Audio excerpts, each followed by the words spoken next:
Danes je 5. nedelja med letom.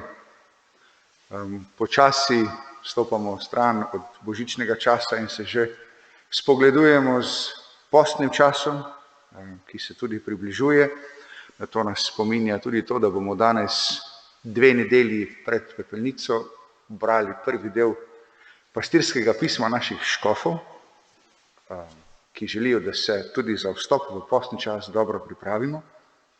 Mi se zbiramo kot vsako nedeljo okrog oltarja, zato da se nahranimo z Božjo besedo, z Božjim kruhom, da obudimo spomin in zavest glede tega, kdo smo, kaj smo poklicani, da bi bili, pa tudi koliko nam pri tem še manjka, koliko je še poti, ki jo moramo prehoditi. Molimo. Bog, naš Oče, Tvoja družina smo in Ti si naša edina opora. Ponudi nam v pomoč svojo rešilno roko in je nikoli ne odmakni. To prosimo po našem Gospodu Jezusu Kristusu, Tvojem Sinu, ki s Teboj v občestvu Svetega Duha živi in kraljuje vekomaj.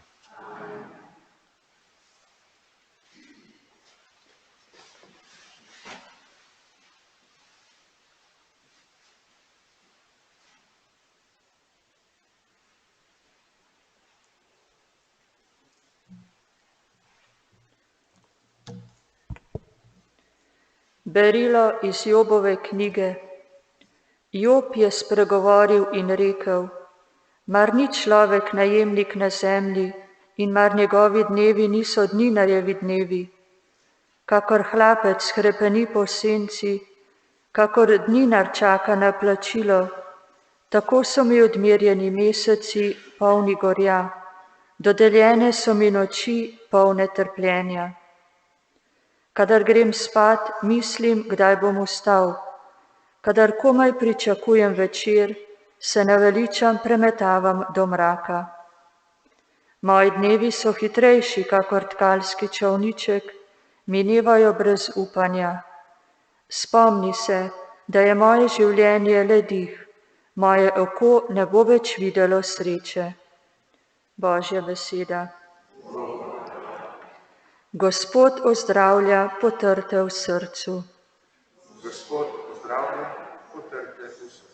Dobro je prepevati našemu Bogu, prijeten je ta spev in prav je, da hvalimo Gospoda. Gospod zida svoje mesto Jeruzalem, zbira Izraelove pregnance. Gospod ozdravlja potrte v srcu. On zdravi potrte v srcu in obvezuje njihove rane. Zvezdam določa število, sleherno kliče po imenu. Gospod ozdravlja potrte v srcu. Velik je naš Gospod in silen v moči, njegova modrost je neizmerna. Gospod dviga ponižne, krivične pa do tal poniža. Gospod ozdravlja potrte v srcu.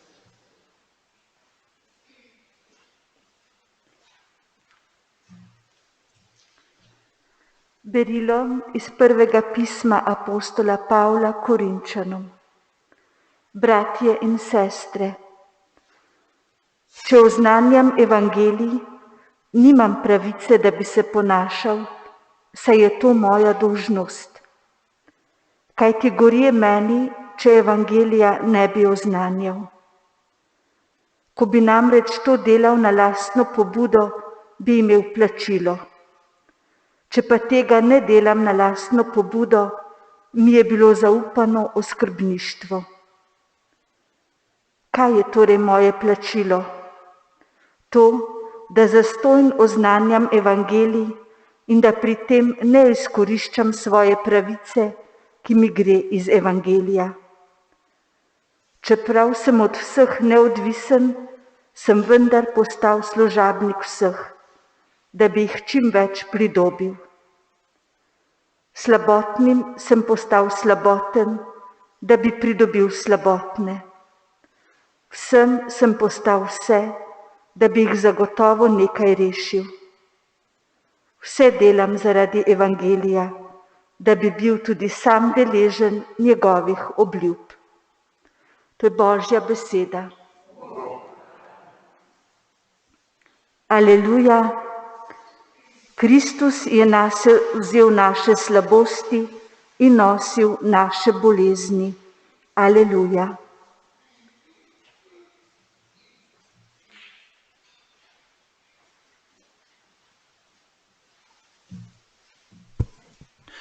Gospod z vami. Iz svetega evangelija po Marku.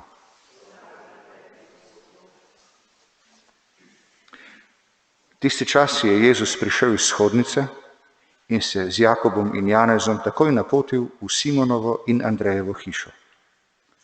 Simonova tašča je ležala, ker je bila vročična, in brž so mu povedali o njej.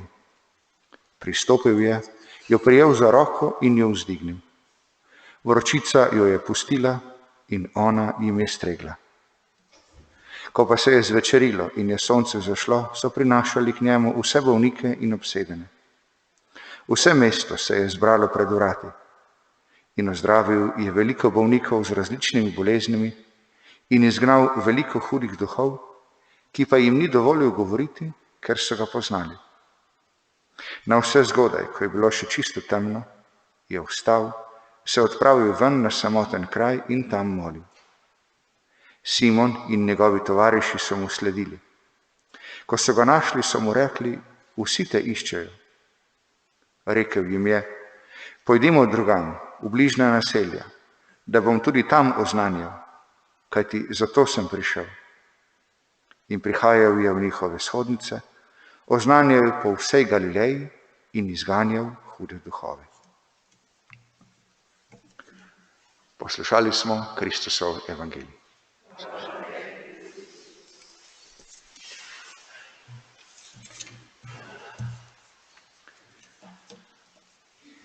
Kot rečeno, naši škofje so nam poslali pastirsko pismo za letošnji postni čas.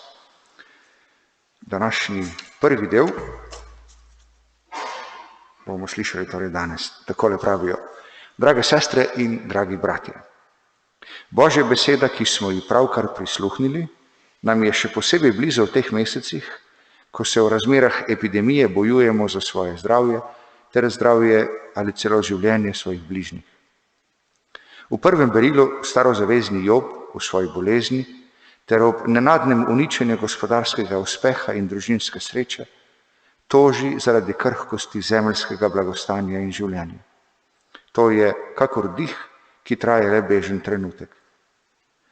V evangeliju pa Jezus v znamenju odrešenja, ki ga prinaša, ozdravlja bolnike. Vendar nad telesno ozdravljanje postavlja oznanjevanje odrešenja. Zato hitiša druge kraje, da jim oznani, da se je približalo Božje kraljestvo. Nauk je zelo jasen. Telesno zdravje je sicer velika Božja dobrina, a je le znamenje neke druge, še večje dobrine, ki jo prinaša samo Jezus Kristus. To je duhovno zdravje, ki zagotavlja večno življenje v Božji ljubezni. Telesno zdravje, ki ga je Jezus obilno delil, je bilo znamenje ali preroška napoved odrešenja, in to je bil pravi in končni namen Jezusovega delovanja. Moralna krepost in večno življenje sta tudi pravi in končni namen našega življenja. Bog nas ni ustvaril zato, da bi čim bolj zdravo in čim dlje živeli na tem svetu, ampak da bi bili njemu podobni in deležni njegove ljubezni. Zato nam Jezus vrača duhovno zdravje, ki se začenja z vero vanj in z ravnanjem po njegovem zgledu. Po Jezusovem zgledu je tudi cerkev vso zgodovino skrbela za bolnike. Prve bolnišnice so nastajale ob cerkvah. Številni redovniki in redovnice, med katerimi so tudi znani svetniki in svetnice, so svoje življenje posvetili negi bolnikov in skrbi zanje. Mnogi so pri tem služenju tudi sami zboleli in darovali življenje. Njihova ljubezen do Boga in bližnjega je bila močnejša kakor strah za lastno zdravje. Pri vsej odgovorni skrbi zanj so vedeli, da je duhovna moč ljubezni in nesebičnega žrtvovanja za bližnjega največja dobrina. saj nas pripravlja za večno življenje z Bogom. Tudi Jezus je ob vsem sočutju, ki ga je kazal do bolnikov, vedno poudarjal, da je grešna oddaljenost od Boga še hujša nesreča. Vidiš, ozdravel si, ne greši več, da se ti ne zgodi kaj hudega, je Jezus opozoril hromega, potem, ko ga je ozdravil. Ta čas epidemije, ko trepetamo za svoje zdravje, je pravi trenutek, da se zavemo, da obstaja še hujše zlo. Grešna sebičnost in hudobija, ki bi jo lahko imenovali duhovna okužba. Jezus je prišel, da nas rešuje od nje in njenih posledic. Tudi cerkev je ustanovil zato in samo zato, da lahko po njej nadaljuje med nami svoje poslanstvo. A prav tako je med epidemijo prizadeto naše versko življenje v cerkvenem občestvu. Občestveno obhajanje svete maše in drugih zakramentov smo v naših cerkvah začasno prekinili, da ne bi ogrožali svojega in tujega zdravja. Upali smo, da to ne bo trajalo dolgo, a nas je epidemija prikrajšala celo za slovesno obhajanje velikonočnih in nato še božičnih praznikov. Seveda nam nič ne more preprečiti obhajanje verskih resnic Jezusovega rojstva ter njegove smrti in vstajenja z molitvijo in premišljevanjem Božje besede, tako v ožjem krogu, kot v duhu skupaj z vsem cerkvenim občestvom. Kajti sodobna tehnična sredstva nam omogočajo medsebojno povezanost, kakršna še pred desetletjem ni bila mogoča. To smo tudi s pridom uporabljali. A nobena oddaja po televiziji ali po spletu ne more enakovredno nadomestiti nedeljskega obhajanja svete Evharistije v krogu župnijskega občestva, kakor ne more noben telefonski pogovor enakovredno nadomestiti ljubečega objema ali osebnega prijateljskega druženja. V tem času prisilne odsotnosti od rednega nedeljskega skupnega obhajanja svete Evharistije smo lahko še bolj začutili, da biti pri sveti maši ni zgolj opazovanje tega, kaj se dogaja pri oltarju. Ko smo pri maši, se v živo udeležujemo skrivnosti Jezusove zadnje večerje, ki doseže svoj vrhunec s svetim obhajilom. Sedaj bomo lahko še bolj razumeli krščanske mučence, ki so se rajši izpostavljali smrtni nevarnosti, kakor da bi se odpovedali obhajanju svete Evharistije. Vedeli so, da brez nje ne bodo mogli dolgo obstati kot kristjani. Zato smo se v času sedanje epidemije škofje s težkim srcem odločili, da začasno omejimo skupno obhajanje svete maše in drugih zakramentov. To smo storili v upanju, da ga bomo vsaj delno nadomestili z raznimi obhajanji svete maše nadaljavo, kar se je tudi zgodilo. Hvaležni smo vsem, ki so nam to omogočili. Vsi pa čutimo, da to ni to.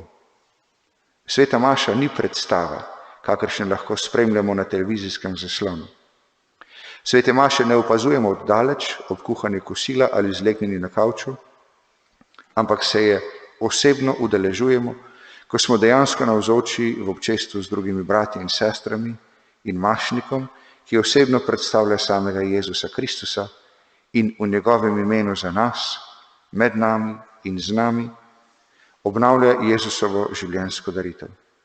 Edino to je pravo obhajanje svete maše. Druge oblike, kot so svete maše po radiju ali televiziji, so samo zasilni nadomestki, ki nam v času bolezni ali drugih nezmožnosti lajšajo odsotnost od svete maše v živo. Niso pa njena enakovredna zamenjava. Vse to smo lahko v času epidemije še bolj začutili. Prepričani smo, da komaj čakate, da bomo lahko Evharistijo in druge zakramente obhajali tako, kakor si je to zamislil Jezus, ko nam je naročil, to delajte v moj spomin. In kakor so to razumeli kristjani vseh časov. Če drži slovenski pregovor, da znamo zdravje ceniti šele takrat, ko ga izgubimo, je tudi ta izkušnja, ko nam ni mogoče skupno obhajati bogoslužja v župnijski cerkvi, takšna šola. Sedaj se bomo še bolj zavedali, kako veliko milost in dobroto nam je izkazal Jezus na veliki četrtek, ko je postavil zakrament svete Evharistije. Če smo v preteklosti na to pozabljali ali celo nedeljsko sveto mašo omalovažujoče opuščali, naj bo odslej drugače. Naj tudi za nas za naprej še bolj velja, kar je zapisano v Svetem pismu o prvih kristjanih. Bili so stanovitni, se pravi zvesti in vztrajni, v občestvenem lomljenju kruha in v molitvah. Čas epidemije nam je prinesel še druge preizkušnje. Mnogi ste težko oboleli, nekateri pa ste celo izgubili svoje najdražje. Zaustavitev pretoka ljudi in blaga ter mnogih oblik poslovanja je povzročila težke posledice za gmotno stanje marsikatere družine. Hvaležni smo, da lahko računamo na pomoč države in politične skupnosti, a vsega od nje ni mogoče pričakovati. So rane, ki jih ona ne zna celiti. To zmore samo Bog, ko se z vero in zaupanjem obrnemo k njemu. V časih omejitev smo izkusili, kako smo krhki, kako hitro se nam lahko podrejo najlepši gradovi, ki smo jih gradili na pesku posvetnih uspehov in zaupanja vase. Jezus pa pravi, da je hišo treba graditi na skali, ki vzdrži vse viharje. Ta skala je on sam, s svojo besedo in svojim duhom. Gospodarstveniki in politiki že načrtujejo obnovo našega družbenega življenja in poslovanja.